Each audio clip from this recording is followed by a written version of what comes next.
Well, John, earlier this year, the political earth shook after Mark Leibovich of the New York Times reported that former Senate Majority Leader Harry Reid does not have long to live. Well, as you mentioned, he was diagnosed with cancer, pancreatic cancer, last year.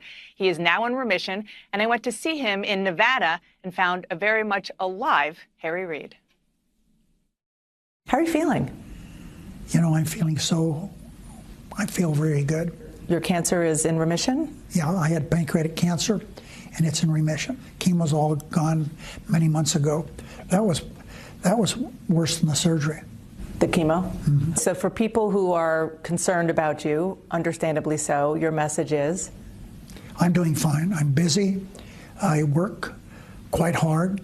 I enjoy my family. A big part of what keeps him going? His love affair with wife Landra of nearly 60 years, whom he met at age 15. She had a pair of Levi's yesterday. I said, man, that just looks so good. That's amazing. But it's true. Reid retired from the Senate in 2017. A former boxer and ever the fighter, not being in the arena with Donald Trump is hard. You've had some choice words for President Trump. Spoiled brat, con man, human leech, big fat guy, and amoral seems to be your favorite right now. Is there anything you think he's doing right?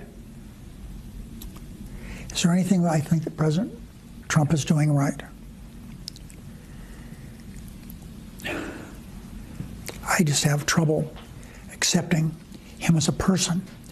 And so, frankly, I don't see anything he's doing right. You told the New York Times that President Trump is, without question, the worst president we've ever had.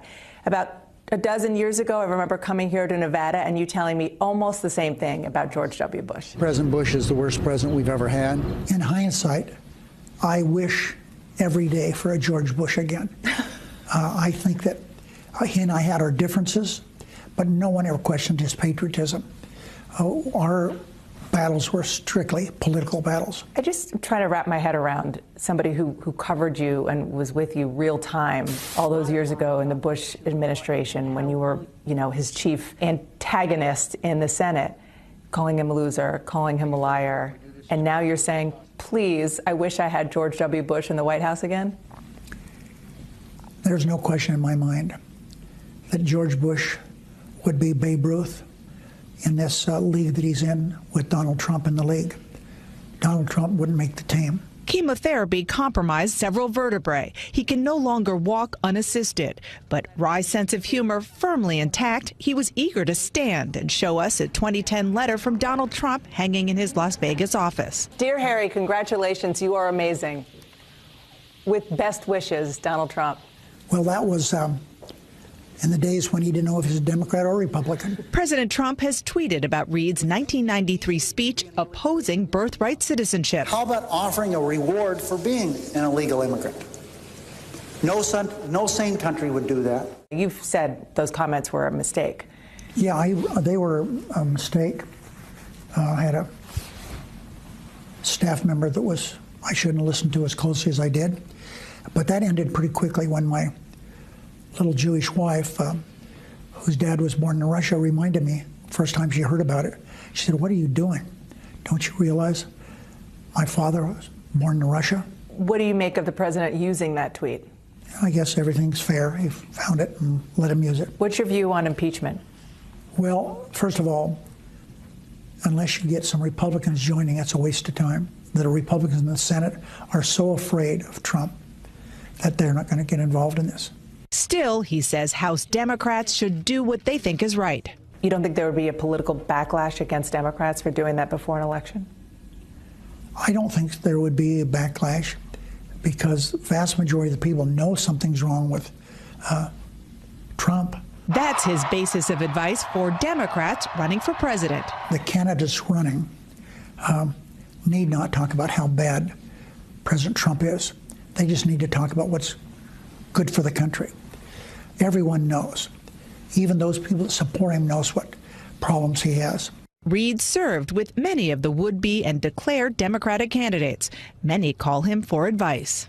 I've had the good fortune of having a number of them come and see me at my home. I think it's wonderful that we have this wide range of talented people.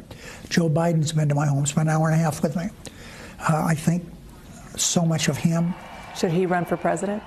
These are personal decisions. If he wants to run for president, I think everybody's going to have to catch up with him. Thank you.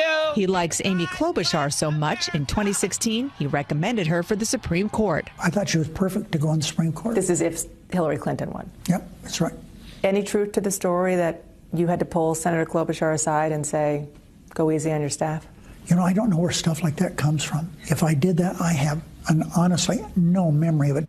Barack Obama credits Reid with being the first to seriously urge him to run for president. How about Beto O'Rourke? When you're a new candidate like Beto O'Rourke, you have to be tested because you, the press, love to have virgins out there, and they go after them pretty quickly. So he's not tested yet. Tested. Something Reid knows a lot about. Growing up in this shack with no running water in Searchlight, Nevada, which he invited me to see in 2006. Now, he hopes his come-from-nothing story is the core of his legacy. One of the things that I hope that people look back at me and say, if Harry Reid can make it, I can. Wow, what a discussion, Dana. That was fascinating. I wish every day for a George Bush again. I never thought I would hear Harry Reid say those words out loud. And I understand there's more here, because talk about the bad blood between Reid and Bush. Bad blood also between Reid and Mitt Romney when he was the Republican nominee for president in 2012. Where's that now? Very bad blood for a lot of reasons. The biggest is that Senator Reid stood on the floor of the Senate and accused Mitt Romney of not paying his taxes without offering real proof. And so we never really thought the two of them would have a sort of meeting of the minds. But Reid told me he did reach out to the now senator, before he was senator, asked for a meeting. The two of them met in Salt Lake when Senator Reid was there.